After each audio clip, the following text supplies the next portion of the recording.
Oh, boy. Trying not to laugh because I knew it was coming, boy. Solomonster buries Hogan. The real reason he got booted. Yeah, I heard about this because I had finally saw Cobra Kai a couple weeks ago, and then I think like the next week is the debut of Raw on Netflix. And I said I'll be able to catch Raw, but I had seen like a match or two, and I stopped it. You know, because that's one thing about Netflix. You can actually stop something and actually come back to it later. But before I could even finish the damn show, it got spoiled everywhere. Hogan gets booed. Roman is the chief again. This happened. That happened. Punk lost. Punk lost. I was like, stuff was getting spoiled. I was like, I couldn't even get back to it. But anyway, Jason. I already know Jason's gonna tear up a new one because I remember what happened 5 or 6 years ago. Oh man, that was something. Jason was raising hell. I was 17. I don't know if I'm gonna listen to this, play the whole thing, but I know the last time he got hot. I know this time it's gonna get hotter and hotter. Pathetic. Let's stick with that. Wait a minute. It's queued up right. And speaking of pathetic, Yeah, let's stick with that theme, shall we? Let's talk about Hulk Hogan. They had The Rock on Raw for the big Netflix debut on Monday. Oh, they had John yes. Cena back on TV. They had Spoil The that. Undertaker riding his motorcycle around the ring and Spoil doing his little that. fisting ritual. And then they trotted out Hulk Hogan. Okay, before he gets to Hogan, because that was my fault for not going back to it. Because I heard, let me see, Hogan was there. I said the Taker was there. I think I seen a little bit of The Rock. Yeah. Then they had matches. There was like WrestleMania type matches. Like I said, Punk and what's his name? Rollins. So yeah, yeah. Like I said, I didn't get back to it. You know how you do something and then or you watching something, you get up and do something else, and they didn't get back to it. So yeah, spoiled. But yeah, but Jason's about to tear.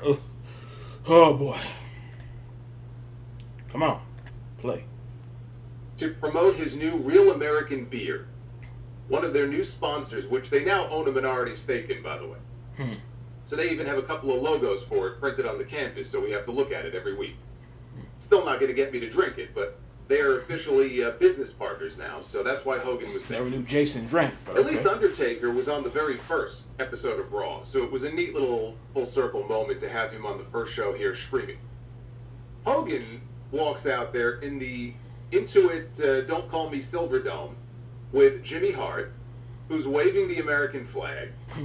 Hogan could barely move. He was walking with the Tanahashi knees.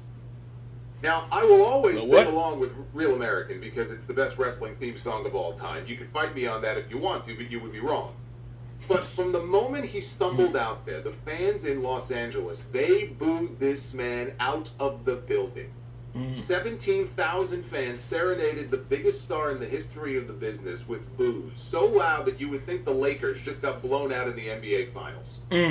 Come on, Jason, damn. I've been in this business for 40 years, he said, and the boos grew louder. I've had a lot of tag team partners, brother, in my day, but none better than you, the fans, right? They weren't buying his bullshit. And they booed even louder.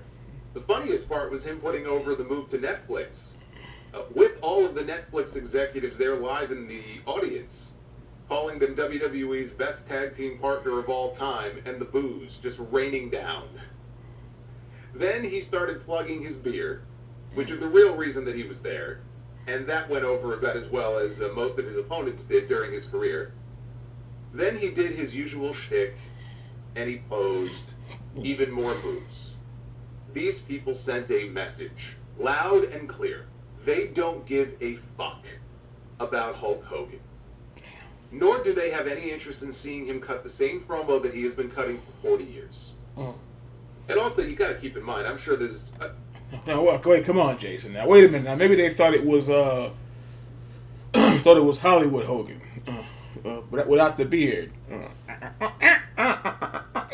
No, about that.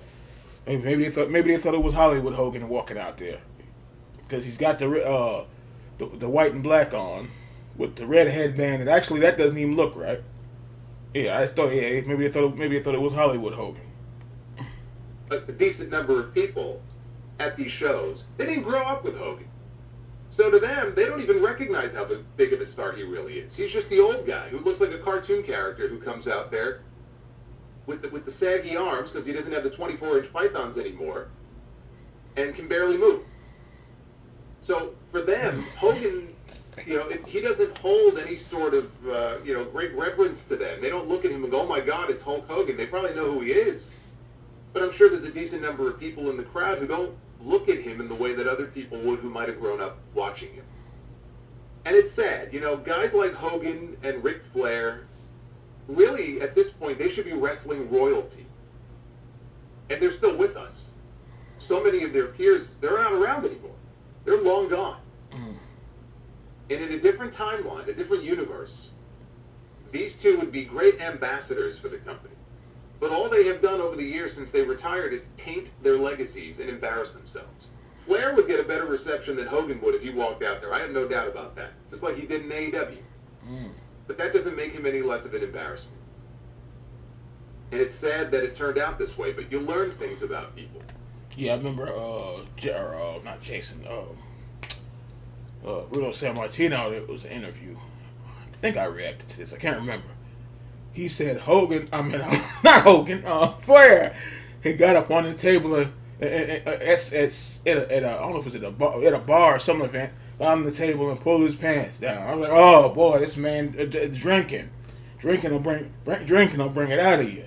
He said this man jumped up on the table and then when I did the Just Incredible reaction, and he Just Incredible, and in the interviewer even was laughing. Shout out to I think it was Ness. He said, Jason was going to stay a little longer, party a little nighter. And he busted out laughing when this man started doing the Ric Flair. Jason, or Just Incredible was funny. That was funny. Stay a little longer. He was jumping up doing the Flair. Know about that. But they said that plane ride from hell was no damn joke, though. But yeah, he said, dude, not Jason, not Justin, but he said Flair was a piece of work. As time goes on, you learn things about people. Maybe it's things that you wish you didn't know. But you learn more about who people really are, and you like them less. Now, a lot has been made this week about why Hogan got booed. Yeah. A lot of people have just chalked it up to Raw being in California, and it's a liberal state, and they don't like Hogan because of his politics. No, it's not that. And if it was any That's other another city thing before people get started. So I don't do the politic shit on the channel.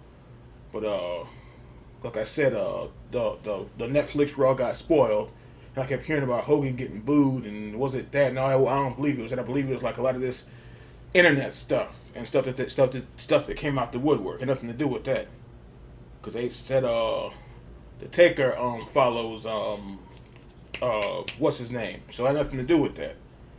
Yeah, so this internet stuff over the past 5, 6, 7 years. That's what it was. Not no political crap. But yeah, that's it's like all over the damn place. But I was like, I know Jason's gonna say something, and he's gonna speak his piece. He's gonna let you have it. they would cheer for him wildly. I don't doubt that there are cities where Hogan would get a much better reception than he got in L.A. But no, Hulk Hogan was not booed out of the building by 17,000 people because he voted for Trump. No, nothing to do with that. The Undertaker, he didn't just vote for Trump, he had him on his podcast. And when The Undertaker rode out there on his bike on Monday night, he was cheered wildly. I didn't hear a single boo. Undertaker and Kane have become the MAGA powers, and if Kane's pyro had gone off and he walked out there in his gear, they would have cheered for him too. Yeah, I ain't seen Kane in a minute. I promise you, whatever fans in that building on Monday were booing Hogan for his political leanings were drowned out by the fans booing him because they simply do not like him. They are tired of him. I ain't seen Kane in a while. They think he's a shitty person. And they haven't forgotten about him being outed on tape as an admitted racist. That you might not be... Hogan. But that doesn't mean that a lot of other people haven't forgotten about that. Nor does it mean that he's the only person that's ever appeared on WWE television who might feel the same way that he does, or who might have said things far worse than Hogan did. But there's a big difference when you get caught on tape saying it and you can hear that person in their own words. It resonates just a little bit more. Mark Henry talked about this on Busted Open Radio this week. The fact that had he made a real effort at contrition after all of that stuff leaked, people may have been more forgiving. He said he even offered to do a tour of black colleges and law schools with Hogan to let him explain what happened. But Hogan wasn't interested. Hogan thought it would all just blow over and go away. How about that? It's not going away. No surprise there. His first time back in the locker room after the company reinstated him into the Hall of Fame, he addressed the roster to, quote-unquote, apologize for his actions and you know, what he said. I think it was Titus O'Neil who summed it up best, because he was in that meeting. And he said there was no real contrition. There was no real remorse, you know, expressed for what he said. His apology was basically, I didn't know I was being recorded. Be careful, brother. You never know when there may be cameras around, those pesky cameras. Brings a tear to your eye, doesn't it? The thing is, you know, even if Hogan had taken Mark Henry up on that offer, I don't think it would have done much good because people would have just seen it as a PR stunt. But with Hogan, there's just nothing genuine about him. Right? They say a drunk man's words are a sober man's thoughts. He may not have been drunk on those tapes. I heard that before. They're private, and there's no. Yeah, they said that when you drunk, They said I heard that. They said when you drunk, you talking for real. Like this boy over here, talking about I feel like slapping you. And it's like you slap me. That'll be the last. That'll be the last person you slap. It's like that. It's like what's the name saying that'll be the last person you put your hands on. Talking about you feeling good, you ready to slap somebody. Go and do it and see how it works out for you. You know, it's just this damn drinking business.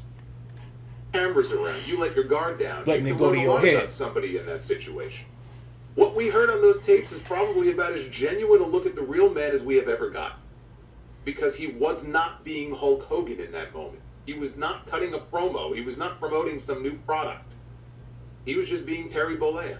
And yes, it wasn't right that he was filmed without his consent. But the fact is, he was. And it got leaked. And you can't put the genie back in the bottle. I don't know what you can't could take have it done back. in the aftermath of all that. You can't take it back. Convince people that he was truly sorry.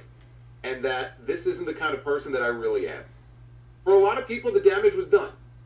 They were never going to look at him in the same way ever again. Other people are more forgiving, and they might have been willing to give him a chance, but how can we believe anything out of the man's mouth when everything that he says is either a lie or it's exaggerated to the nth degree? The man is a fake. He is a phony. A real American is the only real thing about Hulk Hogan. He was born in America. That's about it. That's not the only real thing we know. I'm not even going to get into the countless stories of him politicking behind the scenes to protect his spot, or ratting out Jesse Ventura when Jesse tried to unionize the wrestlers. He still don't like him. A very selfish person, but he there still have don't been like lots him of to this selfish, day. party people in the wrestling business over the years. Hogan is far from the only one. It just turned out he was better at it than most. But that's all wrestling bullshit. I don't even need to get into all that. I'm talking just from a real life perspective. The racist stuff doesn't even end with the sex tape, by the way. Even on the jailhouse tapes, when his dipshit son almost killed his friend in that car wreck. Again. Oh, yeah. Talking to his son on the phone about God and reincarnation and being worried about being reincarnated as a couple of black guys. Wow, I don't know about that. We don't come back as a couple of blizz.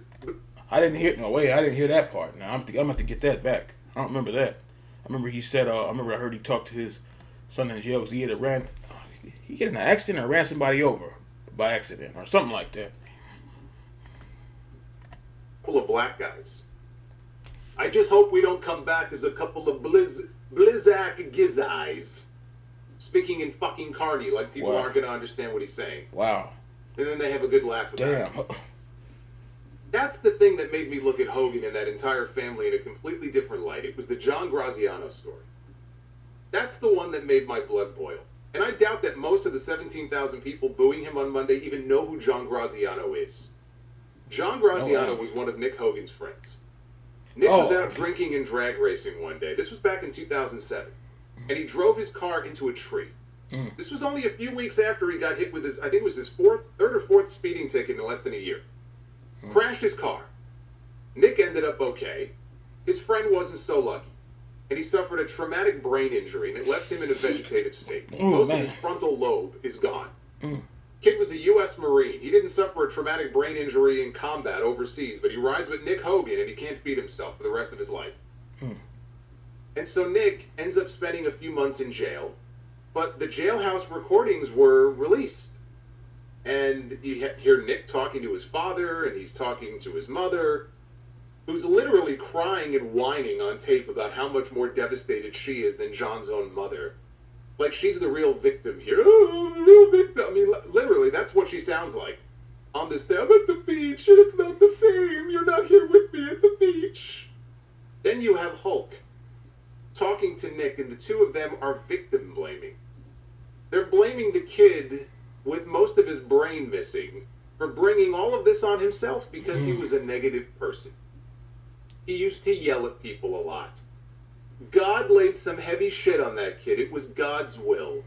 Before they then start talking about how as soon as Nick walks free, he wants his dad to set him up with his own reality show. They're going to call it Reality. And they're going to follow him around as he tries to piece his life back together. Okay, I don't know about all that now. I don't know about that. That's enough of that. But just wanted to hear about what Jason thought about. I don't know about other stuff and all that, and trying to make stories out of something that really happened, which that's not always a good idea.